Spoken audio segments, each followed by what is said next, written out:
আসসালামু আলাইকুম। দাদা আপনার নামটা কি ছিল? ইসা হক ইসা হক। আপনার গ্রামের নামটা?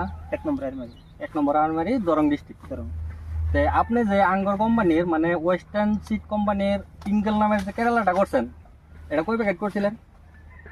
8 প্যাকেট মান 8 প্যাকেট। কদিন আগে লাগাইছিলেন ক্ষেতটা? 2 মাস 2 মাস। এই ক্ষেতটাই তো না? এই ক্ষেত্রে লগে তো অন্য প্রোডাক্টও আছে। ঠিক আছে, অন্য প্রোডাক্টের বিষয়ে আমরা কথা বলবো না, যেহেতু আমরা টিঙ্গলের উদ্দেশ্য করে আজকে আইছি ওয়েস্টার্ন সিড কোম্পানির টিঙ্গল নামে কেরালাটা। তো এদের বিষয়ে আমরা কথা বলবো। তো তাতে করে আগামীতে আগে বছর তো আপনি কেরালা করছেন, তো আগে বছর যেহেতু কেরালা করছেন ওটার তুলনায় তো আপনি এটা যে করলেন এই বছর, তাতে করে কিরম কি পেলেন? ফলনের দিক দিয়ে হোক, বেমার আজারের দিক দিয়ে হোক, ফলের কালার, সাইজ, গঠন, কাটা, বাজারের ডিমান্ড, টোটালি অল্প মানে যদি বিস্তারিত সববারে কভার পাইতে অল্প ভালো লাগতো আর কি। যেহেতু আমরা একটা ভিডিও বানাইতেছি, আর প্লাস অন্য অন্য এরিয়া যে তো কৃষক আছে, ওই কৃষকের কারণে আপনি কি খবর চান এই কেরালাটার বিষয়ে?